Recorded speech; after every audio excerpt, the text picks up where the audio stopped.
ورنہ انہوں نے ایئرپورٹ پر باقاعدہ بکنگ کرا رکھی تھی، وہ لازماً زادان ہی جاتے۔ صدیقی نے کہا، میرا خیال ہے ان کا کوئی مخبر کھاٹوں میں موجود ہوگا، اس نے ماؤنٹ فورس کے ایکشن کے بارے میں بتا دیا ہوگا، یہ بھی ممکن ہے وہ اسی ٹرک اڈے پر ہی ہو، ہاور نے کہا، اور عمران اس کی بات سن کر بے اختیار چونک پڑا۔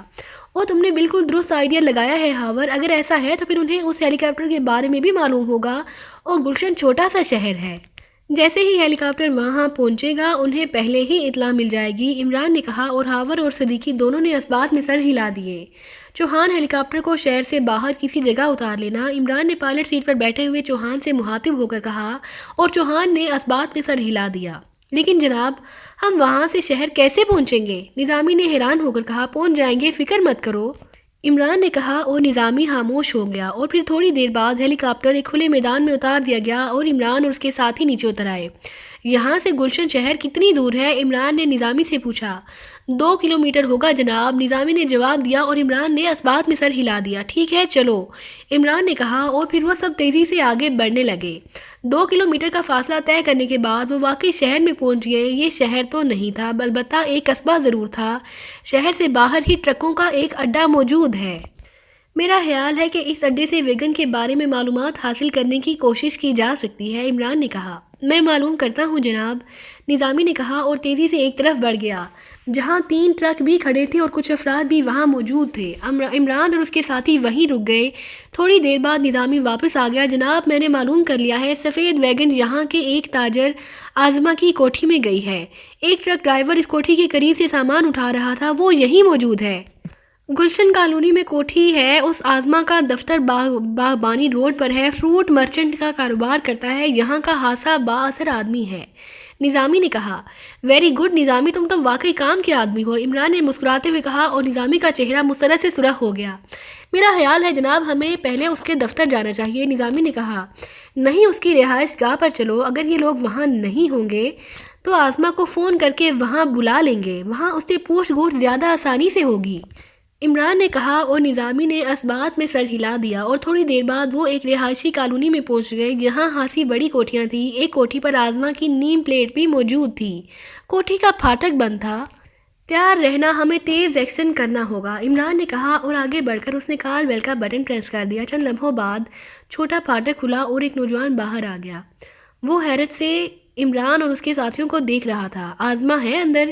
عمران نے مقامی لہجے میں بات کرتے ہوئے کہا۔ اس نے اس انداز میں آزما کا نام لیا تھا، اس سے ظاہر ہوتا ہے کہ اس کی آزما سے خاصی بے تکلفی ہے۔ جی نہیں صاحب، تو دفتر میں ہیں، ملازم نے جواب دیا۔ صبح مہمان آئے تھے، وہ ہیں اندر؟ عمران نے دوسرا سوال کیا۔ مہمان؟ جی وہ تو چلے گئے تھے، 1 گھنٹے بعد ہی چلے گئے تھے، ملازم نے جواب دیا۔ اسی سفید ویگن پر گئے تھے یا؟ عمران نے سوال کرتے ہوئے کہا۔ جی ہاں، ویگن پر ہی واپس گئے تھے، ملازم نے اس بات میں سر ہلاتے ہوئے کہا۔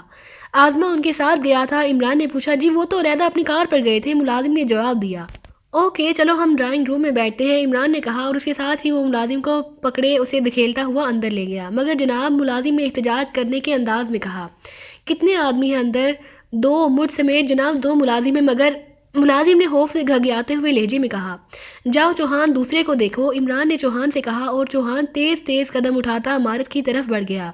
اگر تم نے کوئی غلط حرکت کی تو ایک لمحے میں کھوپڑی اڑا دوں گا، عمران نے گراتے ہوئے کہا۔ جناب میں تو غریب آدمی ہوں، ملازم نے اور زیادہ خوفزدہ ہوتے ہوئے کہا۔ اسی لیے تو اب تک قتل ہونے سے بچے ہوئے ہو، عمران نے کہا، اور پھر وہ اسے پکڑے ساتھیوں سمیت برآمدے میں پہنچ گیا۔ اسی لمحے چوہان ایک راہداری سے نکل کر برآمدے میں آ گیا۔ کچن میں موجود تھا، میں نے اسے بے ہوش کر دیا ہے، چوہان نے کہا، تو عمران نے اس بات میں سر ہلا دیا۔ تمہارا کیا نام ہے؟ عمران نے ملازم سے پوچھا۔ افضل جناب، میرا نام افضل ہے، ملازم نے جواب دیا۔ آزما کے دفتر کا فون نمبر کیا ہے؟ عمران نے پوچھا، تو ملازم نے فون نمبر بتا دیا۔ چلو اپنے صاحب کو فون کرو اور اسے بتاؤ کہ اس کے دوست آئے ہیں، پھر میری بات کرا دینا، چلو، عمران نے کہا، اور افضل سر پکڑتے ہوئے ایک کمرے کی طرف بڑھ گیا۔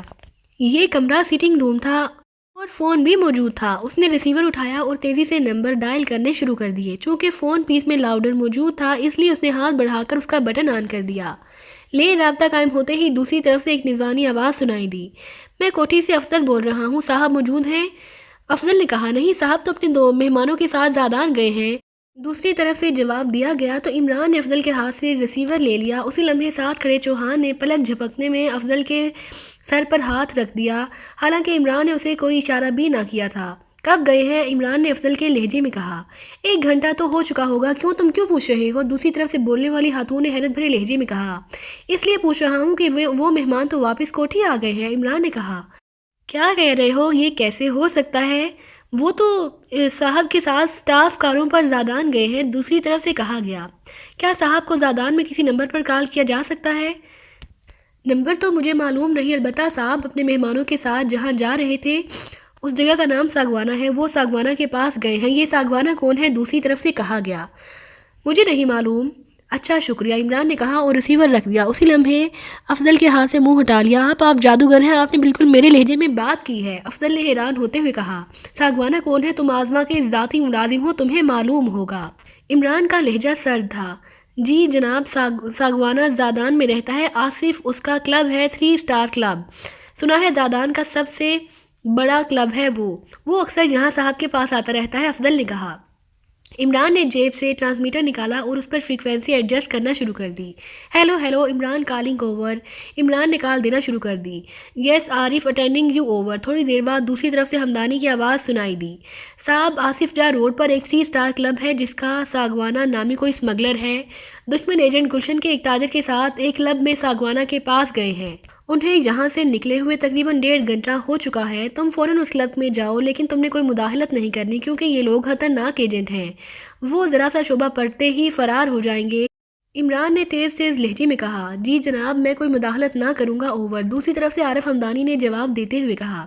ایسی جگہ بتاؤ جہاں ہم ہیلی کاپٹر اتار سکیں اور وہاں سے ہمیں وہ بھی مل جائیں اور ان لوگوں کا اس کا علم بھی نہ ہو سکے، عمران نے کہا۔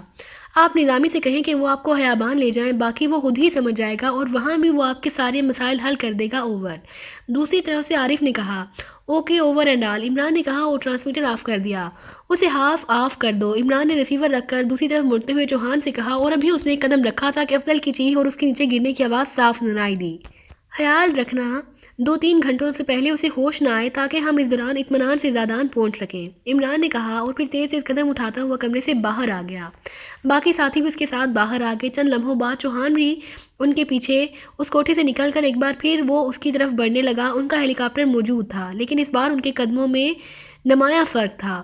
کرنل راٹھور نے سوائے کرنل سیٹھی کے باقی سارے ساتھیوں کو گلشن سے زادان بس کے ذریعے بھجوا دیا ہے، جبکہ وہ دونوں آزما کے ساتھ ایک بڑی سی کار میں بیٹھ کر زادان کی طرف روانہ ہو گئے ہیں۔ کرنل راٹھور نے یورینیم کے باکسز کو سیبوں کی پیٹیوں سے نکال کر ادویات کے بڑے بڑے ڈرموں میں رکھوا کر انہیں دوبارہ بند کر دیا ہے، اور پھر اپنے خاص آدمیوں کے ذریعے اس نے یہ ڈرم ایک ویگن پر لدوا کر زادان بھجوا دیے تھے۔ یہ آزما کی کمپنی کا ذاتی ٹرک تھا اور اس نے یہ مال لے کر گلشن سے زادان آتا جاتا رہتا تھا، اس لیے انہوں نے کہا کہ اس طرح مال بحفاظت زادان میں آزما کے محسوس آدمیوں کے ساتھ پہنچ جائے گا، اور پھر جب تک اس کی تحصیل کا کوئی مناسب اور محفوظ ذریعہ سامنے نہیں آتا اسے وہیں رکھا جائے گا۔